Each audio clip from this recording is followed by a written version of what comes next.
And we are off. We got audio recording. We got your mic, your camera recording, my camera. Your camera's recording. We should look at each other. Yeah. Yeah, and that's why you got the 3 cameras. Filmmaker. Wide shot, 1 shot, 2 shot. Tell me about setting up a good shot. Do you have any philosophy on this? Sure. Let me take 20 minutes and answer that for you, Chris.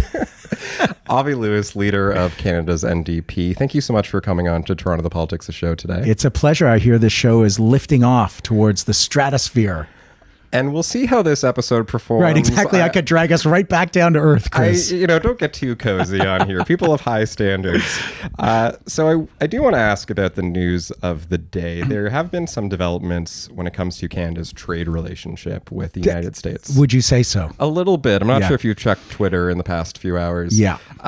Could you maybe give your summary of what those new developments are and what your reaction to them has been? Well, I think the Prime Minister read the room, and really it was obvious to everyone that Canadians do not want to make more concessions. I mean, we're negotiating with a chaos agent in the White House, and it was not news to people when the Prime Minister said the signatures in pencil. Like, we've known this for a year and a half,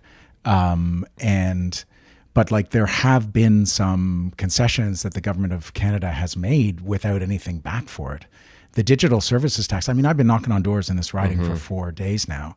And people remember that we gave up the digital services tax, $7 billion of revenue, and the one tool we really had to tax big tech. And we got, for nothing, it was a lost leader at the beginning. What was it, a good faith gesture from the Carney government to the Trump administration? Is there such a thing? Is there a point? So I think the Prime Minister did the right thing, but he did the only thing, which is that this is their pattern. Trump threatens to impose some huge new tariff, sets a deadline, forces the negotiation into a pressure cooker, get close to a deal, and then send Howard Lutnick in at the last second to add a bunch of things. And the Carney government did the right thing. But I mean, in the short term, sure, that's easy. So longer term, we need something more. It sounds like there's some alignment with you and Carney on this issue. Can you? I don't think there is. Okay. I think no deal is better than a bad deal. Mm-hmm. That is for sure. I think if he agrees with that, great. Yeah. I think I respect the task that he's got is very difficult, and the entire negotiating universe on the Canadian side has a very, very difficult challenge to face in dealing with the figure that they're dealing with on the other side. And the administration is not just Trump, but it's filled with loyalists and business buddies and talk show hosts, and And how would you have been approaching these negotiations had you been at the head of that table? So the thing is, we're 15 months in to the Carney administration, and I think that the goal is to make Canada's economy more independent. Obviously, we have one of the biggest trading relationships on planet Earth. That's a geographic reality. We are at the end of a half a century of free trade and neoliberalism, where the NDP was the party that was fighting those free trade deals in the 1980s and 90s in the first place, saying it makes no sense to deeply integrate our economy, or even further, with an economy 10 times the size. We're already vulnerable enough. We need to be protecting our industries, but instead they were forcibly integrated. Now, a lot of people made a lot of money over that time. It wasn't the workers, it was the corporations. And the United States now has unfettered access to a lot of our resources. That's the situation we're in now. And that's what we were warning about in the 80s and 90s. But, there's no joy in being right about that. This is the situation now. And so we need to, on an emergency basis, be making the Canadian economy more independent. What that has looked like under the Carney government is buying another pipeline for the oil and gas industry, which is $40 to $60 billion, because don't forget there's also the Terminus, which is a $10 billion project, and the ridiculous false solution trap of carbon capture and storage that doesn't work, hasn't worked anywhere in the world to really, as a climate solution. It's great for getting extra carbon dioxide to do enhanced oil recovery, which is what it's mostly used for. So we're talking about $60 billion until there are overages for a new pipeline for the oil industry, which is already on track to make $150 billion this year. But Avi, I've heard that Carney has just made the largest commitment to renewables in, I think, world history, is how I've described. Right. What do you think about that announcement? Yeah, the big hydro announcement, Newfoundland and Labrador getting a better deal, that's all fine, but like that's not a climate policy. The Prime Minister has dismantled all climate policies to achieve political peace with one of the most right-wing premiers we've ever had in this country, in Alberta right now with Danielle Smith.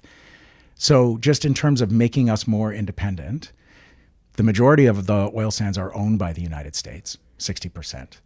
The United States needs our oil. It's the only thing that's not subject to tariffs and is not on. And Carney has said that he won't use it as leverage. So how are we getting more independent? We've had all in on AI as another massive priority of this government, which are big tech companies from the United States who have access to our data as long as there are American companies involved, as per the U.S. Cloud Act.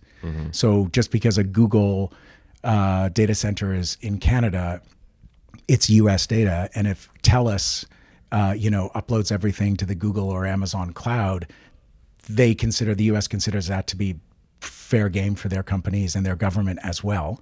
So there have been a lot of things that have accrued in the 15 months that the Prime Minister has had an opportunity. And there's been an appetite among Canadians to do big things, to build big things that will make our economy more independent. And we in the NDP have not seen moves that are commensurate with that goal. So I am not aligned with the Prime Minister in how we build a more independent Canadian economy. We've put forward lots of really concrete plans to deal with the ridiculous price of food in this country by establishing a public option for groceries, which would be a modest $350 million a year investment in a chain of like the LCBO here in Ontario for food, a public option for food that would lower the cost of food by 35 to 45%, create jobs for unionized supermarket employees, pay farmers and food producers more, charge consumers less, and make our food system have some public element to our food system that can actually start transitioning our food system to more self-sufficiency, which Canadians want. We've talked about an east-west-north electricity grid where we can trade renewable energy with steel, a 21st century grid made with Canadian steel, unionized Canadian workers, and be energy self-sufficient, because nobody ever tariffs the wind or the sun. Nobody can enclose the Strait of Hormuz and no solar power gets through, right? Like we could be energy independent if we went on the track that the rest of the world is going on in the wake of the war on Iran, an illegal and immoral war, which the Prime Minister has never really condemned, that Canadians are against and would like to see our government take an independent foreign policy from the United States, another gesture of independence that we could have seen. So I don't think the government has done the things to make us more independent. So in the situation that we're in now, we still have a fork in the road ahead of us. In the immediate term, we need protection for those workers. And now there are more sectors of the economy affected: furniture workers, apparel workers, consumer goods that are now going to be tariffed. EI in Canada, under Liberal Conservative governments over decades, only 1 in 3 workers who pays into it has access to it. And it's just about half of your salary or wage. That's not enough. It's not fast enough, it's not easy enough to get, and it's not enough to live on. So we need emergency reforms to EI, and we need specific bailouts and emergency relief for the sectors affected. And then we really need to get serious about making the Canadian economy less vulnerable to this U.S. influence. And that's not the direction that we see the Liberal government going in. If I look at poll numbers, seems like a lot of Canadians are a fan of what Carney is up to. We're in Beaches East York. There's a by-election August 31st. What is your pitch to a voter who has maybe supported the Liberal Party of Canada in the past before, or even to a Conservative voter? What is your pitch to encourage them to change their vote this time around? Well, I've had a lot of experiences in the last few days. So I found a lot. First of all, our NDP voters are coming home. And I think a lot of people voted out of fear in the last election. Fear of what? What do you mean by that? Fear of Trump. It was a moment like the one that we're in right now. And people saw Poilievre as an avatar for Trump, a kind of Trumpian politics. And so progressive voters abandoned us and voted Liberal. And some of them are, with the prime minister's very high approval ratings, as you suggest, that could continue. But I think a lot of traditional NDP voters have seen the abandonment of climate policy for a guy who was supposed to be a climate guy, the purchase of another pipeline in this time of epic oil and gas profits, and people are paying for it at the pump. People in this riding in Beaches, East York, do not understand why the people of Canada have to buy the oil industry another pipeline. That comes up unprompted at the door. And when I ask people if the NDP is an option, are they considering, they're like, well, I've always been an NDP voter, but, and then we start going through the things. Are you all in on AI with no regulation? Are you all in on data centers in your neighborhood? Are you all in on fossil fuels and hundreds of billions of dollars in weapons and war? What about renewable energy? What about fixing our healthcare system? What about taxing the wealth of the billionaires in this country and actually fixing our public services that we all rely on? What about an electric bus revolution where we actually have functional free public transit, creating unionized jobs in Canada with Canadian steel? And people are like, right, there are other ways to be doing this, and it's working at the doors. I don't know if we have enough time to reach enough people, but the buyer's remorse, the cracks in the contract between the Canadian people and the Prime Minister are starting to show. And as you can tell, we have a very different vision of what the kind of Canada that we would be proud of, the kind of Canada that we want to build. And I think there's a lot of people out there who agree with us. And the time is starting to get riper for us to have those conversations. And the by-elections have been a gift, honestly, to be able to talk to people, get a sense of where they're at, and see that people are starting to question whether or not these priorities of the Canadian government are really the big Canadian priorities in this moment. What do you think happened to, pun intended, Mark Carney's values? Like, why is it that he has seemed to have taken such a turn in terms of his commitment to climate change and dealing with the consequences of it? I have no idea. Yeah. I know that I know that he pays attention. He understands the world of high finance as a career banker whose first job was at Goldman Sachs. He understands investment flows. I think he's single-mindedly been retooling the Canadian economy for foreign investment. And it's one of the things that he is very proud of now when he talks about how well the Canadian economy is doing, that we're at record levels of foreign investment like nowhere else on earth. When I hear foreign investment and from a prime minister who's musing about privatizing airports and ports and is talking about critical minerals, I hear more foreign companies owning our resources. And we haven't been able to connect the dots for all Canadian voters on that yet, but that's what I hear. And I think that in the circles that he moves in, his moves have been very popular. What do you mean circles that he moves in? I mean, like, he's having an investment summit in mid-September here in Toronto. And he's inviting BlackRock and Blackstone and JP Morgan, the big private equity funds, the big hedge funds, the big American banks to, the Council of Canadians is calling it a privatization summit.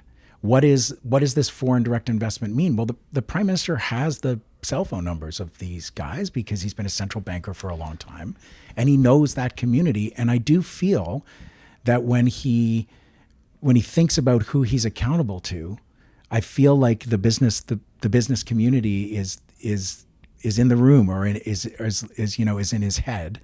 And we've been in public housing today talking to people about the state of what it means to be a retired TTC driver, this beautiful guy that I met, and he's telling me about how he's trying to live on his pension.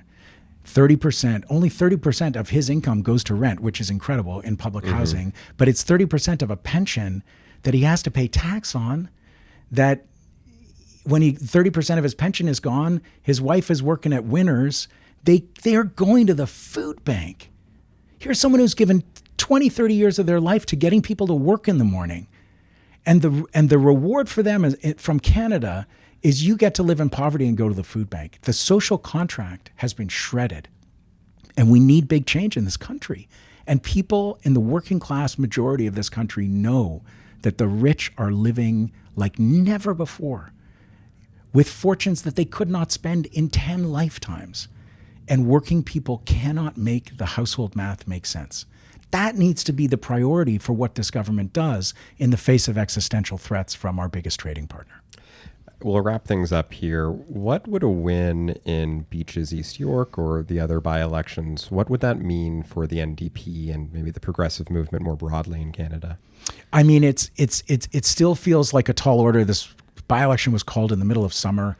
Unfortunately, I know that the Prime Minister knew that the trade deadline was coming within 10 days of the election day. That's an interesting angle. I mean, I do feel that people voted Carney last time thinking, yes, he's a banker, but he's not a career politician like Poilievre, and we're not going to get the same old. But then the floor crossings, appointing people to the Senate to get another by-election, it feels pretty cynical. And I think I'm hearing at the doors that people see more of politics as usual, which makes people more cynical, which makes people check out.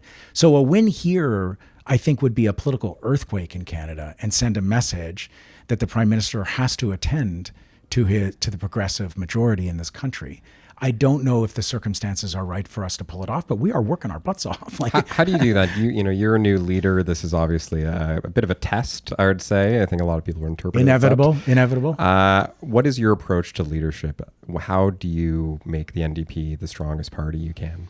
Well, we are very serious about the ground game, because when we have conversations with our neighbors and we actually go through what the government has done and how much money there is in this country and what else we could do with it, people come our way. But it's a question of reaching those people.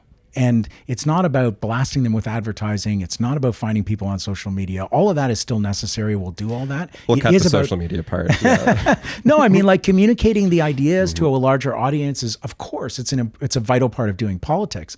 But that one-on-one conversation with a neighbor cannot be replaced.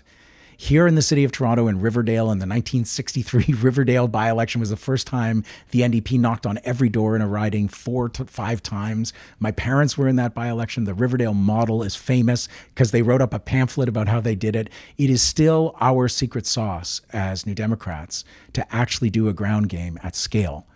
It takes time to build. It takes time to, inspire those organizers and train everybody up. And that is what we are doing in rebuilding our party. And that's how we're going to start winning by-elections and elections again, by actually building community and building power from below. That's what we're for. We are the party of the working class majority of Canada, and we talk to our people. And I was out there in public housing and supportive housing today, and it was so striking for me. People, I mean, Chris, just that it is emotional work. Talking to this elder lady today who had tears in her eyes within 30 seconds of starting our conversation, because I asked her how things are going, and she was just like, I can't afford the medicine that I need for my cancer treatments. I have to take the bus. I don't get a lift to my chemo. I'm living in public housing, which is falling apart. My daughter has to live with me, and she's paying $250 a month for her student loan. She's graduated, trying to find a job, and she's got like a mortgage. Because, of course, we, in Ontario student assistance has been slashed, but all over the country, we liberalized, we deregulated tuition in the 90s, and students are graduating with the equivalent of a mortgage. And life is just too hard for people. Chris, this is a rich country. We have to figure this out. And that is what the NDP is for. And for the leader to spend 4 days knocking on doors in a by-election is also a message that we're serious about this. We're serious about building community and building community power and building a community of organizers across the country who can fan out and actually build working class power in this country again. I can imagine there might be a couple of NDP supporters watching this today. One hopes. Or maybe some other people just hate watching it. It's okay. I'll repost it and we'll make sure. What's your call to action? What can people do to help support the NDP's mission? Well, we're very serious about the ground game, as I said, and we're building a new permanent organizing culture in the NDP, which is a resolution that we passed in Winnipeg. Organize at ndp.ca is the main email address, and we're building chapters and EDAs across the country. Where there are by-elections, there's a way to plug in directly. And, we did a webinar on the Green New Deal recently, a solidarity session where we talked about specific solutions for the climate crisis that would also create jobs. And we just brought in another 1,500 people who are interested in organizing with the NDP. So there's a million ways to plug in. And I feel like something is really happening at the grassroots of our party. You saw how many people were out here training. There are a lot of people out there. They're just people are coming in, getting trained up, going out. This is how we build it, and coming soon to a by-election near you. Avi Lewis, thank you so much for taking the time to chat with me today. Pleasure. Thank you. And thank you very much to Avi Lewis for coming on to Toronto the Politics, the show. If you liked what you just heard, Toronto the Politics, the show comes out with at least 3 free episodes every week. We are Toronto's only independent politics podcast. If you believe that more news should be owned by people and not by Rogers or Bell, and you want to support the show, you can go to buymeacoffee.com/TTPTS. Those are the initials of Toronto the Politics, this show. You can find us on Instagram at Toronto the Politics, this show. You can send us an email at torontothepoliticstheshow@gmail.com. If you happen to represent any other major federal political parties, say if your name is Pierre or Mark, or I don't know if the Bloc would be that interested in coming onto the show. I guess, maybe I could get whoever, leads the Green Party. They'll come onto the show. No offense to the Green Party of Canada. I bet you'd be slightly easier to book than Mark Carney.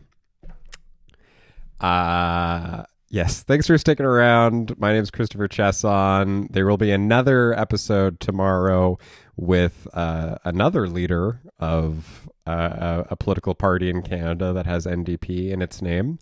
It's not Wab Canoe. Maybe one day. Someone asked me, Christopher, you're interviewing Avi Lewis. I thought you were a local politics show. Look, that's always got to be the priority because no one else is doing any sort of podcast about local politics. But, I'm not going to not interview Avi Lewis if he comes onto the show. I like to think of it as less, it's not just City Hall politics. It's not just Queen's Park politics. It's politics for people who live in Toronto, because there's always a local angle of any story. And it's really important for me to clarify that, so that I have, a wealth of topics that I can explore. My name is Christopher Chesson. Thanks for watching the show. Go subscribe to us on YouTube. I'm just going to start putting up some YouTube-only content there as well. As YouTube is changing the threshold to become monetized, and I want to get there before they double the audience size that you need to accomplish that. This is good. This is how communication should work. Meagered out by a couple of tech platforms. Maybe I need to build my own social network one day. All right. Bye-bye. Take care of each other.